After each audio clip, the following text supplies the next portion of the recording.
दोस्तों, कैसे हैं आप सब लोग। आई होप आप सब लोग अच्छे होंगे, फर्स्ट क्लास होंगे। आप लोगों के इलाहाबाद हाई कोर्ट की ज़बरदस्त तरीके से तैयारी चल रही होगी। आज के इस वीडियो में मैं आप लोगों को बताने वाला हूं इलाहाबाद हाई कोर्ट के ग्रुप डी की सैलरी क्या होती है, सैलरी स्लिप दिखाने वाला हूं। इससे पहले मैंने स्टेनोग्राफर और ग्रुप सी की सैलरी पे दो वीडियो बना चुका हूं। अगर नहीं देखा है तो वो वीडियो भी देख लो। वीडियो के एंड में उसके लिंक मिल जाएंगे तो वो भी देख लेना अगर आपको नहीं पता तो। ठीक है, तो चलिए स्टार्ट करते हैं और आपको सारी चीज़ें स्टेप बाय स्टेप बताता हूँ। इससे पहले एक रिक्वेस्ट और भी है भैया कि अगर आपने चैनल को सब्सक्राइब नहीं किया तो यार चैनल को जरूर सब्सक्राइब कर लो, साथ में नोटिफिकेशन बेल पे क्लिक कर लो ताकि जो भी अपडेट हो वीडियो आप लोगों तक टाइम टाइम पहुँचती रहे। तो देखो, आपको पता ही है कि इस बार जो टोटल वैकेंसी आई है वो 3306 टोटल पदों पर वैकेंसी आई है, जिसमें इसका स्टेनोग्राफर को ऑलरेडी बता ही चुका हूँ मैं आप लोगों को। ग्रुप सी का भी सैलरी के बारे में बता चुका हूँ। अब आपका मेन कुछ लोगों को कमेंट मैसेज भी आ रहे थे कि ग्रुप डी की क्या सैलरी रहती है, क्या सैलरी मिलती है। तो इस बार जो आपका टोटल पद है ग्रुप डी में वो आपके 1639 है। पहले पदों का देख लेते हैं, उसके बाद सैलरी के बारे में आपको बताऊंगा। ठीक है, तो इसमें जो पद है आपका वो ट्यूबवेल ऑपरेटर का है, सह इलेक्ट्रीशियन का है। ठीक है, उसके बाद प्रोसेस सर्वर का है, आदाली चपरासी, कार्यालय चपरासी का है, चौकीदार, वाटरमैन, स्वीपर, माली, कुली, आपका लिफ्टमैन, ये सब पद है ग्रुप डी के अंदर में ही आपके आते हैं। ठीक है, क्वालिफिकेशन इसमें 6ठा पास रखा गया है, इसमें 10 पास रखा गया है। इसका जूनियर हाई स्कूल मतलब 10 पास रखा गया है। तो क्वालिफिकेशन मतलब कि यही 6ठा 8वीं 10वीं पास रखी जाती है इसमें। और जो एग्ज़ाम का लेवल है वो भी थोड़ा सा कम ही रहता है, ज़्यादा टफ लेवल नहीं होता, हल्का फुल्का ही एग्जाम का लेवल रहता है। हालांकि इस बार भी आपको बता, तो इस बार ग्रुप डी में टोटल जो फॉर्म भरे गए हों 2,90,000 टोटल फॉर्म भरे गए हैं। सबसे ज़्यादा ग्रुप डी में ही आपके आवेदन हो। इसका रीज़न ये भी है कि इसके क्वालिफिकेशन थोड़ी सी सिंपल साधारण थी, 6ठा पास, 8वीं पास और 10वीं पास थी, तो इसके लिए ज़्यादा लोग एलिजिबल थे। तो इसमें आपके 2,90,000 फॉर्म भरे गए हैं। एक पोस्ट पर आपका कंपटीशन है, प्री का जो एग्ज़ाम हो रहा है वो 177 कैंडिडेटों के बीच है। तो लगभग फॉर्म पिछली बार के अकॉर्डिंग ज़्यादा है और लगभग पिछली बार के जैसे ही इस बार भी कंपटीशन है। 100 नंबर का आपका एग्जाम होता है, जिसमें Hindi, English, journal, history, mathematics सब 25-25 नंबर का पूछा जाता है। लेवल थोड़ा सा वही 10वीं के हिसाब से ही पेपर बनाया जाता है, तो ज़्यादा मतलब टफ लेवल नहीं होता, लेकिन फिर भी आप लोगों को मेहनत करनी ही होगी अगर आप लोगों को सिलेक्शन लेना है। अब मेन मुद्दे की बात करते हैं कि भैया Allahabad high court group D की सैलरी कितनी होती है। तो देखो भैया, ये जो सैलरी है आपकी, ये आपका जुलाई 2024 के बाद की है। ठीक है, ये मैं इसलिए भी ये सैलरी स्लिप ऐड किया है क्योंकि इससे पहले थोड़ा सा कम सैलरी मिलती थी, कुछ मतलब 7 जुलाई 2024 से कुछ % बढ़ोतरी हुई है, आगे मैं आपको बताऊंगा। ठीक है, ये फॉर्मेट हो सकता है, मतलब कुछ लोग कमेंट करें, इससे पहले मैं आपको बता दूं फॉर्मेट जो सैलरी स्लिप वाला होता है वो इससे पहले मैंने जो आपका स्टेनो वाला कवर किया है और जो आपका ग्रुप सी का कवर किया है उसमें बस दिखाया कि जो format salary slip, original salary slip का फॉर्मेट होता है वो कुछ इस प्रकार का होता है, इतना जैसे मैंने बताया ना, इसमें इतने पूरी डिटेल वगैरह होती है और इसी में सब कुछ बताया। लेकिन मैं थोड़ा सा इसको फॉर्मेट चेंज कर दिया कि थोड़ा और अच्छे से समझ में आए आप लोगों का। तो देखो, मेन ये जो सैलरी स्लिप है वो आपके प्रयागराज डिस्ट्रिक्ट की है। ठीक है, और इसमें कुछ पर्सनल डिटेल है तो इसे हाइड ही कर देते हैं। जुलाई 2024 की सैलरी स्लिप है। ठीक है, यहाँ पे कुछ एम्प्लॉय डिटेल है, ये भी हाइड कर देता हूँ। डेजिग्नेशन आप लोग देख सकते हैं पियोन की है। ठीक है, और ये कुछ पर्सनल डिटेल है तो इसे हाइड ही रहने देते हैं। पे स्केल आपका ग्रुप डी का 7th पे लेवल का है।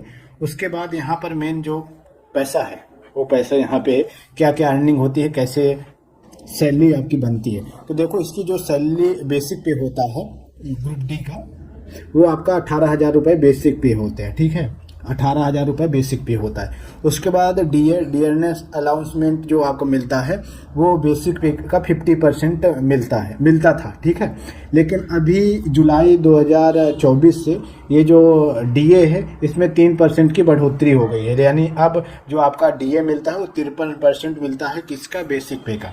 तो ये अभी जो मिल रहा है प्रेजेंट टाइम में जो डीए मिल रहा है वो 9,540 रुपये डीए आपका मिल रहा है। ठीक है, उसके बाद एचआरए, ये थोड़ा सा आपका डिस्ट्रिक्ट वाइज चेंज होता रहता है, कहाँ पर आपकी पोस्टिंग है ये डिपेंड करता है आपके डिस्ट्रिक्ट पर।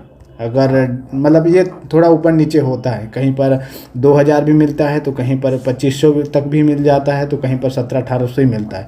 तो ये थोड़ा सा 200-400-500 ऊपर नीचे होता रहता है। तो हाउस रेंट अलाउंस से आपको 2,200 रुपये मिलता है। उसके बाद आपका आता है टीए, इसमें ऐड नहीं था तो इसलिए मैंने ऐड नहीं किया। कुछ जगह कुछ डिस्ट्रिक्ट में अदर जैसे आपका इसका मैंने पियून का ऐड किया है। स्वीपर वगैरह का कुछ अदर अलाउंसेंस भी 100 200 500 ऊपर नीचे मिलते और कम होते रहते हैं, तो इसलिए मैंने ये अदर अलाउंस भी ऐड कर दिया। तो ये हो सकता है स्वीपर का कई जगह 100 200 ऊपर में मिल जाता है, कहीं पर 100 200 अलाउंस वगैरह या फिर कट 100 200 कम हो जाता है। ठीक है, तो टोटल जो बनता है अर्निंग, मतलब टोटल जो यहाँ पर बनता है ग्रोस पे, वो 29,740 रुपये बनता है। क्या क्या जोड़ के, तो देखो यहाँ पर आपका बेसिक पे जोड़ के, डीए आपका जोड़ के, एचआरए जोड़ करके टोटल जो आपके बनता है पैसा वो 29,740 रुपये बनता है। ठीक है, लेकिन अभी कुछ डिडक्शन वगैरह भी होते हैं।